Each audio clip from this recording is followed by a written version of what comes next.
Hello friends, welcome to chemistry Learnopedia. हम लोग अपने पिछली वीडियो में पोटेंशियोमेट्रिक टाइट्रेशन पढ़ चुके थे। अब हम लोग देख रहे हैं पोटेंशियोमेट्रिक टाइट्रेशन से रिलेटेड प्रीवियस ईयर के क्वेश्चन। इसके बाद हम लोग पढ़ेंगे स्पेक्ट्रोफोटोमेट्रिक टाइट्रेशन। तो हम लोग पहले क्वेश्चन कर लेते हैं। ये क्वेश्चन पूछा गया था नेट जून 2016 में पूछा गया था। तो उसमें कह रहे हैं कि in a potentiometric titration the end point is characterized by, so the options are del E by del V is equal to 0, del square E, so these are the options। तो उसमें जब आप लोगों ने थ्योरी पढ़ी होगी तो उसमें कर्व थे मेरे पास, तो मैंने बताया हुआ था उसमें कि हम लोग जो कर्व ड्रॉ करते हैं वो E या फिर pH versus volume of titrant के बीच में ऐड करते हैं। तो यहाँ पे जो ग्राफ आता है वो सिसॉइड कर्व का आता है, इस तरीके एस शेप्ड आता है। और अगर हम लोग डेरिवेटिव टाइप से लेते हैं, del E by del V versus volume के बीच में अगर हम लोग ड्रॉ करते हैं तब हमें एक शार्प पीक मिलती है इस तरीके से। और फिर अगर हम लोग square derivative del square E upon del V square type से ग्राफ प्लॉट करते हैं वर्सेस वी के बीच में, तब हमें हाइपरबोला टाइप से मिलते हैं। और इनके जो एसिम्पटोट्स का इंटरसेक्शन पॉइंट होता है वो हमारा एंड पॉइंट होता है। तो यहाँ पे एंड पॉइंट क्या है, यहाँ पे एंड पॉइंट होता है, यहाँ पे जो शार्प स्टीप मिलता है उसको मिड पॉइंट से हम लोग ऐड कर देते हैं। तो यहाँ पे हमें एंड पॉइंट मिलता है। और यहाँ पे del E by del V versus V में एंड पॉइंट इधर मिलता है। और इसमें एसिम्पटोट्स का जो हमारा इंटरसेक्शन पॉइंट्स होता है और वो हमारा एंड पॉइंट होता है। सो इसके लिए अगर हम लोग देखें so del E by del V की वैल्यू कितनी होती है, ये जब वैल्यू आती है पॉजिटिव आती है और यहाँ पे पॉजिटिव वैल्यू एक कांस्टेंट वैल्यू हो जाती है। तब अगर हम इसका डबल डेरिवेटिव लेते हैं तो डबल डेरिवेटिव लेने पे जो वैल्यू होती है वो ज़ीरो हो जाती है। सो डेल स्क्वायर, तो इसके लिए जो हम लोग देखें तो del E by del V positive है, that means del E by del V is non-zero and the second option del square E upon del V square is equal to 0। सो हमारे पास जो ऑप्शन करेक्ट होगा वो option number B correct हो जाएगा। ये मैं अपने पिछली वीडियो में बताया हुआ था। नेक्स्ट क्वेश्चन है नेट जून 2018 का। इसमें कह रहे हैं टाइट्रेशन कर रहे हैं। A solution of Fe3+ is titrated potentiometrically using cerium 3+। यहाँ पे क्या यूज़ कर रहे हैं, सेरियम 3+ है। मैंने जो थ्योरी में बताया हुआ था वो सेरियम 4+ था, ठीक है। तो अब यहाँ पे रूम टेम्परेचर है। The EMF in volt the redox system thus formed when number 1 50% of Fe3+ and the second one is 80% of Fe3+ are titrated both respectively be. और हमारे पास गिवन है Fe3+ टू Fe3+ यानी reduction potential की, standard reduction potential की value 0.77 volt है and log 2 की value 0.301 given है। So these are the options. So generally हम लोगों से वो पूछ रहे हैं कि जब 50% Fe3+ कंज्यूम हो गया और 80% Fe3+ कंज्यूम हो गया, उसके बाद हमारे जो वैल्यू आती है EMF की वो क्या होगी। सो सिंपली उन्होंने केवल Fe3+ के बारे में पूछा है। वहाँ पे यहाँ पे कोई भी ऐसा एंड पॉइंट नहीं पूछा है, ना ही उन्होंने सेरियम का पूछा है, केवल Fe3+ का पूछ रहे हैं। तो हमारे पास जो रिएक्शन बन के आएगी वो किस टाइप से बन के आएगी, देखिए Fe3+ solution titrated potentiometrically using cerium 3+। That means cerium 3+ में, सेरियम 3+ को हमें कहाँ पे लेना है, यूजिंग सेरियम 3+। इसको हमें कहाँ लेना है, इसको हम लोग ब्यूरेट में लेंगे और इसको हम लोग अपने टाइट्रेंट या एनालाइट के फॉर्म में यूज़ करेंगे। सो रिएक्शन क्या हो जाएगी हमारे पास, रिएक्शन हो जाएगी Fe3+ plus cerium 3+ is equivalent to Fe2+ and cerium 3+ gets converted into cerium 4+। So अब हमारे पास जो हाफ सेल रिएक्शन, अगर हम लोग इसको हाफ सेल में भी स्प्लिट करें, सो Fe3+ किस में कन्वर्ट हो रहा है, Fe2+ में कन्वर्ट हो रहा है। This is converted into Fe2+। So the reaction is, our reaction is reduction reaction. Generally जो हम लोगों ने लास्ट जो अपना डेरिवेशन किया हुआ था या उसमें हम लोगों ने देखा हुआ था पोटेंशियोमेट्रिक टाइट्रेशन में, वहाँ पे ऑक्सीडेशन हो रहा था, Fe2+ कन्वर्ट हो रहा था Fe3+ में। लेकिन जब भी हम लोग नस्ट इक्वेशन लिखेंगे तो वहाँ पे हम लोग रिडक्शन पोटेंशियल के केस में लिखते हैं। तो जो हमारे पास रेशियो होता है वो Fe2+ बाई Fe3+ होगा, ना कि Fe3+ बाई Fe2+ होगा। एक स्टूडेंट ने पूछा हुआ था कि ये रेशियो ऐसा होगा, तो वो रेशियो नहीं होगा, जो रेशियो मैंने बताया था वो रेशियो होगा। अब यहाँ पे हम लोग ई सेल की वैल्यू लिखते हैं। E cell is equal to क्या हो जाएगा, E naught cell. E cell is equal to E naught cell minus 0.0591 upon n log Fe2+, concentration of Fe2+ upon concentration of Fe3+। अब यहाँ पे हमारे पास जो concentration Fe2+ का है वो क्या कह रहे हैं, 50% of Fe3+ is titrated. That means हमारे पास जो Fe3+ टाइट्रेट हो गया वो कितना है, 50%, और जो बचा है वो मतलब जो इसमें कन्वर्ट हुआ है वो भी क्या है, मतलब दोनों का रेशियो 50-50% है। So E cell is equal to क्या हो जाएगा, ई नॉट सेल माइनस 0.0591। यहाँ पे देखिए नंबर ऑफ इलेक्ट्रॉन कितने एक्सचेंज हो रहे हैं, only 1 electron is exchange. So here 1 and log Fe2+ की वैल्यू कितनी है, 50/50। So this is log 1 and log 1 is equal to 0। So E cell की वैल्यू कितनी आ गई, E cell is equal to हो गया ई नॉट सेल, और ई नॉट सेल की वैल्यू हमारे पास कितनी है, ई नॉट सेल की वैल्यू गिवन है Fe3+ टू Fe2+ के लिए 0.77 वोल्ट में चाहिए। तो हमारे पास देखिए कौन कौन से ऑप्शन मैच कर रहे हैं, बी ऑप्शन मैच कर रहा है और सी ऑप्शन मैच कर रहा है। अब हम लोगों को कैलकुलेट करना है जब 80% टाइट्रेट हो जाता है Fe3+, दैट मीन्स Fe3+ 80% चला गया तो बचा कितना हमारे पास, केवल 20%, और जो कन्वर्ट हो रहा है वो Fe2+ कन्वर्ट हो रहा है, यानी 80% हमारे पास Fe2+ हो गया और 20% सेकेंड केस में हमारे पास Fe3+ कितना बचा, Fe3+ बचा है ओनली 20%, एंड Fe2+ कितना आ गया हमारे पास, 80% आ गया है। अब यहाँ पे भी अगर हम लोग सेम नस्ट इक्वेशन अप्लाई करें, so E cell is equal to E naught cell minus 0.0591 upon यहाँ पे भी 1 होगा,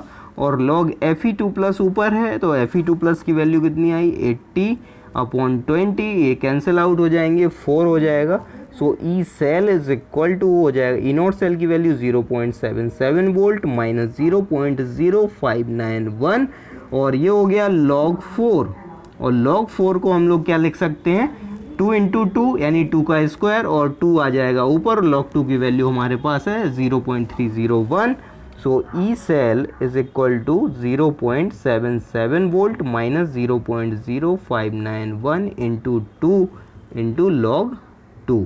तो जब आप लोग इसको सॉल्व करेंगे सो ई सेल की वैल्यू आ जाएगी 0.77 माइनस 0.0355, ये वैल्यू आ गई, और इसको जब सब्ट्रैक्ट करेंगे तो हमारे पास वैल्यू आ जाएगी 734 वोल्ट। तो यहाँ से हमारे पास जो ऑप्शन करेक्ट होगा वो ऑप्शन नंबर सी करेक्ट हो जाएगा। और एक और तो क्वेश्चन था वो मैंने लास्ट में ही करा दिया था, गेट 2016 का क्वेश्चन था, तो उसमें क्या था, हमें पीक्स बतानी थी कि कौन सा हमारे strong acid versus strong base का, तो वो पिछली वीडियो में मैंने कवर करा दिया था, तो आप लोग उसको देख लीजिएगा। और ये हो गए हैं क्वेश्चन। हम लोग देखते हैं ये अब स्पेक्ट्रोफोटोमेट्रिक टाइट्रेशन। तो हमारे पास स्पेक्ट्रोफोटोमेट्रिक टाइट्रेशन, इसके कुछ पॉइंट्स हैं हमारे पास। तो पॉइंट्स में ये है कि ये इसमें हम लोग जो स्पेक्ट्रोफोटोमीटर यूज़ करते हैं वो यूवी विजिबल स्पेक्ट्रोफोटोमीटर यूज़ करते हैं, और इसमें हम लोग क्या मॉनिटर करते हैं कि कितना एब्जॉर्बेंस चेंज हो रहा है when we add the titrant, when we add the volume of the titrant. So the graph is plotted between absorbance versus volume of titrant. So we monitor the end point by calculate or by seeing the change in the absorbance. And why is it so? So because absorbance is directly proportional to the concentration. जैसे हम लोगों को पता है Lambert's beer law पढ़ते हैं तो वहाँ पे होता है A is equal to epsilon CL where A is absorbance and epsilon molar extension coefficient, C concentration and L is path length. So absorbance is directly proportional to the if we epsilon is constant, L if we take L1 then A is equal to C. So A directly proportional to the concentration. Epsilon C. So absorbance is directly proportional. So अगर हम लोगों का concentration change होगा solution का तो absorbance भी change होगा. The end point is where graph is discontinued. जहाँ पे हमारा ग्राफ डिसकंटिन्यू हो जाएगा या जहाँ पे कोई कोन आएगा कोई इस तरीके का तो उसको हम लोग कहेंगे कि वहाँ पे एंड पॉइंट आ चुका है. So we have the first case. Case 1 is when only reactant or analyte shows absorbance. जब केवल हमारे पास reactant ही केवल absorbance शो करे तब इस केस में हमारे पास जो एग्जाम्पल होता है वो एग्जाम्पल है ferric salicylate and EDTA. EDTA is used as a titrant and ferric salicylate is used as analyte. So here R is reactant or analyte, T is titrant and P is product. So the if we add drop by drop EDTA in the ferric salicylate, the color disappears. Color of this analyte ferric salicylate solution disappear and the complex thus formed ferric EDTA is more stable as compared to ferric salicylate.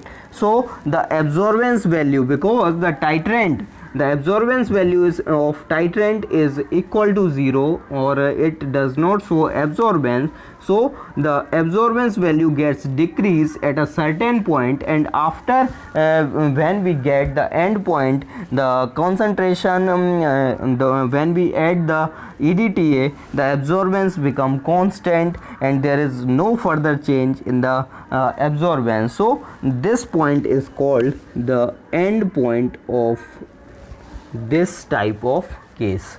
So the lambda value जो peak जो हमें मिलती है वो 525 nanometre पे मिलती है और इसके लिए जब हम लोग pH वैल्यू देखते हैं तो pH की वैल्यू 2.4 होनी चाहिए. सॉल्यूशन की pH कितनी होनी चाहिए? 2.4 होना चाहिए. तो ये चीज़ समझ में आ गई होगी कि टाइट्रेंट का एब्जॉर्बेंस कितना है हमारा. टाइट्रेंस का एब्जॉर्बेंस है 0 और इसका जो हमारे पास एनालाइट है उसका एब्जॉर्बेंस कितना है? Non zero. मतलब ये एब्जॉर्बेंस शो कर रहा है. जैसे ही हम लोग ऐड करेंगे तो हमारे पास सॉल्यूशन बनेगा. EDTA एक स्टेबल कॉम्प्लेक्स बनाएगा आयरन के साथ. तो ये धीरे धीरे हमारा जो एब्जॉर्बेंस वैल्यू होगी वो डिक्रीज़ हो जाएगी और एक सर्टेन पॉइंट के बाद ये बिल्कुल कांस्टेंट हो जाएगा. सो ये फर्स्ट केस था. सेकंड केस है हमारे पास कि जब when only titrant show absorbance, जब केवल टाइट्रेंट हमारा एब्जॉर्बेंस शो करता है. टाइट्रेंट का मतलब ये T एब्जॉर्बेंस शो करेगा. That means that here epsilon 0 and here epsilon non zero and product is also 0. So in this case we take the example of arsenic trichloride. Arsenic trichloride is used as an analyte. Arsenic trichloride, and this is pink in color, and here we use the brominating mixture. Here we use brominating mixture. Brominating mixture, that means KBr plus KBrO3. So this is violet in color. और यहाँ पे देखिए अब यहाँ पे absorbance कौन show कर रहा है?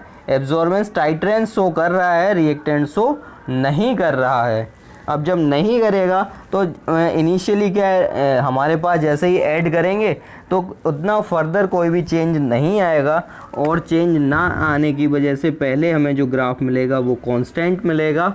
उसके बाद जैसे ही एंड पॉइंट आएगा, एंड इसका कंसंट्रेशन ज़्यादा रहेगा ना, तो ये एब्जॉर्बेंस शो नहीं कर रहा है, तो हम लोग कैसे भी ऐड कर लें तो इस पे कोई एब्जॉर्बेंस पे कोई भी फ़र्क नहीं पड़ेगा। लेकिन जैसे ही एंड पॉइंट आएगा तब वहाँ पे कंसंट्रेशन किसका बढ़ जाएगा, टाइट्रेंट का कंसंट्रेशन बढ़ जाएगा। दैट मीन्स अब एब्जॉर्बेंस शो होने लगेगा और एक शार्प इंक्रीज हो जाएगा एब्जॉर्बेंस में, और यहाँ पे डिसकंटिन्यूटी आ गई है, ये हमारा एंड पॉइंट आ गया। तो इस केस में हमारे जो एग्जाम्पल होते हैं, टाइट्रेंट के फॉर्म में ब्रोमिनेटिंग मिक्सचर होता है, और एनालाइट के रूप में हमारे पास आर्सेनिक ट्राइक्लोराइड होता है। और जो ग्राफ आता है वो इस तरीके से, एग्ज़ाम में ग्राफ पूछे जाते हैं, कंडीशन रहती है और इस तरीके से ग्राफ पूछे जाते हैं।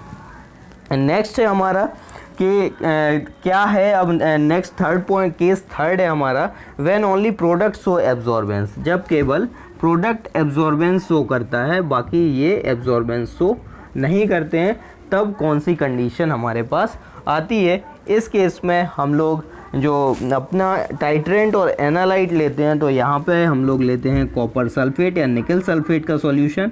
यहाँ पे कॉपर सल्फेट या निकल सल्फेट का सॉल्यूशन ले लेते हैं, और यहाँ पे हम लोग EDTA यूज़ करते हैं, EDTA यूज़ करते हैं। तो अब इस केस में हमारा जो ग्राफ आएगा वो किस तरीके से आना चाहिए। देखिए, रिएक्टेंट और टाइट्रेंट पहले दोनों ही क्या नहीं कर रहे हैं, पहले कोई भी शो नहीं कर रहा है, हमारे पास जो एब्जॉर्बेंस वैल्यू है वो शो नहीं कर रहे हैं।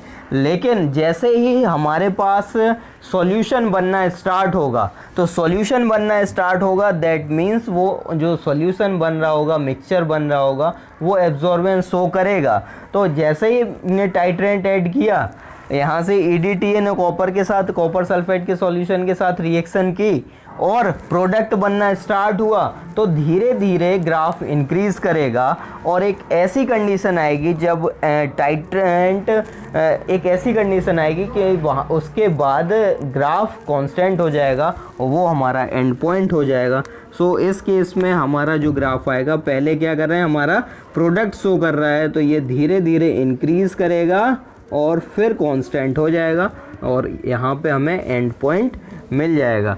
ये दोनों नहीं कर रहे थे, प्रोडक्ट कर रहा था, तो प्रोडक्ट फॉर्मेशन हो रहा है, धीरे धीरे इंक्रीज़ करेगा, और जैसे ही एंड पॉइंट आ जाएगा, एंड पॉइंट आने के बाद मतलब वहाँ पे फर्दर रिएक्शन नहीं होगी, तब हम लोग फर्दर अगर टाइट्रेंट यूज़ करेंगे, ऐड करेंगे, तब ये तो टाइट्रेंट शो कर नहीं रहा है, तब हमें एक कांस्टेंट वैल्यू मिल जाएगी। तो ये ग्राफ है हमारा केस 4 के केस में, और एग्जाम्पल आपके सामने है, EDTA टाइट्रेंट के रूप में लेते हैं, और कॉपर या निकल का सल्फेट हम लोग एनालाइट के रूप में लेते हैं। अब है हमारा केस 4, ये चेंज करते रहना आप लोग। अब केस 4 है हमारे पास, ये सब चेंज हो जाएगा। ये केस 4 है कि जब दोनों हमारे जो रिएक्टेंट हैं, प्रोडक्ट हैं, दोनों ही एब्जॉर्बेंस शो करें, that means this condition, and product हमारा एब्जॉर्बेंस शो नहीं करेगा, तब हमारे पास जो कंडीशन आएगी वो कंडीशन किस तरीके की होगी।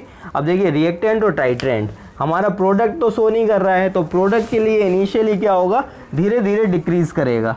जैसे ही टाइट्रेंट ऐड करेंगे रिएक्टेंट में, सॉल्यूशन बनना स्टार्ट होगा, ये शो नहीं कर रहा है, दैट मीन्स पहले डिक्रीज़ करेगा, पहले ग्राफ डिक्रीज़ करेगा इस तरीके से, ये डिक्रीज़ किया। जैसे ही एंड पॉइंट आया, फिर टाइट्रेंट ऐड करा, टाइट्रेंट के ऐड करने से क्या होगा, टाइट्रेंट तो एब्जॉर्बेंस शो कर रहा है, सो फर्दर ये इंक्रीज़ कर जाएगा और हमें ये एंड पॉइंट मिल जाएगा। सो ये था हमारा केस 4 कि जब हमारा रिएक्टेंट और टाइट्रेंट दोनों ही एब्जॉर्बेंस शो करें।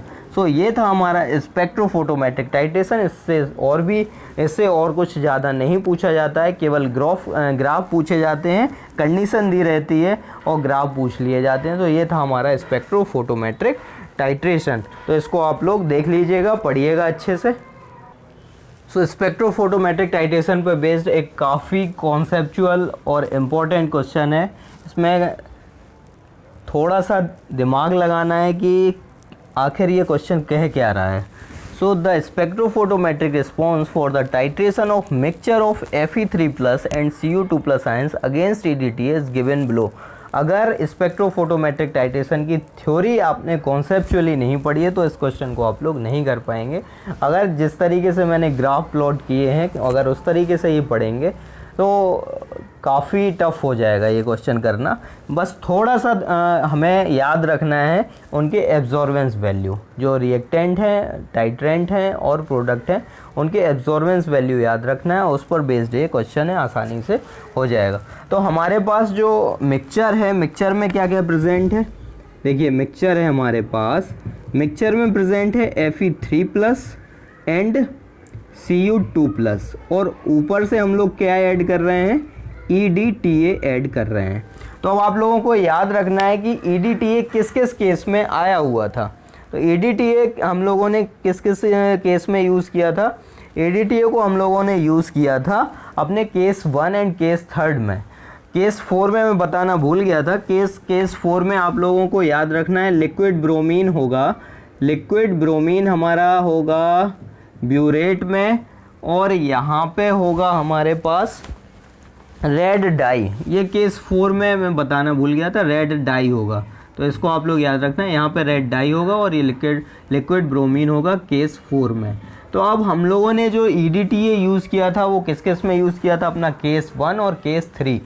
दैट मीन्स फेरिक सैलिसिलेट जब लिया था तो वो केस 1 था और वहाँ पे हमारा टाइट्रेंट केवल शो कर रहा था, रिएक्टेंट केवल एब्जॉर्बेंस शो कर रहा था, टाइट्रेंट शो नहीं कर रहा था और प्रोडक्ट भी शो नहीं कर रहा था। दैट मीन्स हमारे पास जो ये है वो केस 1 आप लोग फिर से देखिएगा अगर नहीं समझ में आया है, और ये केस 3 के केस में था, केस 3 में, ठीक है। तो फिर से आप लोग देखिए, यहाँ पे जो प्रोडक्ट का एप्सिलॉन था वो 0 था और यहाँ पे जो प्रोडक्ट का एप्सिलॉन था वो नॉन ज़ीरो था। दैट मीन्स यहाँ पे प्रोडक्ट एब्जॉर्बेंस शो कर रहा था और यहाँ पे आयरन जो प्रोडक्ट है वो एब्जॉर्बेंस शो नहीं कर रहा था। तो जैसे ही EDTA ऐड किया, सबसे पहले Fe3+ रिएक्ट करेगा क्योंकि ये एब्जॉर्बेंस शो नहीं कर रहा है, इस पर कोई भी फ़र्क नहीं पड़ेगा। सो जो हमारा आयरन EDTA वाला कॉम्प्लेक्स है उस केस में हमारे पास जो ग्राफ आएगा मिक्सचर का लिए, यहाँ पे जो मिक्सचर का एब्जॉर्बेंस है, absorbance of mixture, ABS of mixture, ठीक। तो जो AB है कोई भी चेंज नहीं आएगा, और चेंज नहीं आएगा तो AB हमारा होगा FeEDTA का कॉम्प्लेक्स। उसके बाद फर्दर EDTA ऐड किया तो फर्दर EDTA को ऐड करने पे एब्जॉर्बेंस शो हो रहा है, फिर कौन सा कॉम्प्लेक्स बनेगा, CuEDTA का कॉम्प्लेक्स बनेगा। हमारे पास 2 टाइप के कॉम्प्लेक्स बनेंगे, एक तो FeEDTA कॉम्प्लेक्स बनेगा और दूसरा कॉम्प्लेक्स बनेगा CuEDTA2+, और इसके लिए एब्जॉर्बेंस वैल्यू 0 थी और इसके लिए एब्जॉर्बेंस वैल्यू नॉन ज़ीरो थी। तो यहाँ पे सबसे पहले ये जो AB कोई भी चेंज नहीं आ रहा है, दैट मीन्स वहाँ पे FeEDTA का कॉम्प्लेक्स बन चुका है, और जैसे ही ये शार्प इंक्रीज़ हुआ दैट मीन्स वहाँ पे किसने रिएक्ट कर लिया, कॉपर ने रिएक्शन कर ली EDTA के साथ और एप्सिलॉन नॉन ज़ीरो है, शार्पली इंक्रीज़ कर गया। और फर्दर जब हम लोग EDTA ऐड करेंगे और कोई भी इंक्रीमेंट नहीं मिल रहा है, वैल्यू कांस्टेंट हो जाती है, दैट मीन्स वहाँ पे EDTA एक्सेस में हो गया है। और इस केस में जो टाइट्रेंट था उसकी वैल्यू कितनी थी, 0 थी, कॉपर के साथ 0 वैल्यू थी। वहाँ पे क्या था, रिएक्टेंट 0 और टाइट्रेंट 0, एब्जॉर्बेंस वैल्यू, और केवल प्रोडक्ट शो कर रहा था। तो यहाँ पे ये जो पार्ट है वो एक्सेस ऑफ EDTA है। सो आप लोगों से वेरिएशन करा के भी पूछ सकते हैं। तो ये जो ग्राफ है वो किसके लिए है, ये है FeEDTA के लिए, FeEDTA के लिए। ये जो ग्राफ है वो CuEDTA के लिए है, और ये जो ग्राफ है वो एक्सेस EDTA के लिए है, एक्सेस EDTA के लिए है। तो अब आप लोग आसानी से बता सकते हैं कि कौन सा ग्राफ क्या शो कर रहा है। वॉल्यूम में भी Fe3+, ठीक है, वॉल्यूम CD Cu2+, यानी पहला ऑप्शन गलत हो गया। वॉल्यूम में भी Cu2+ and volume CD Fe3+, तो AB CO ये भी गलत हो गया। Volume A B Fe3+ and volume C D excess of EDTA।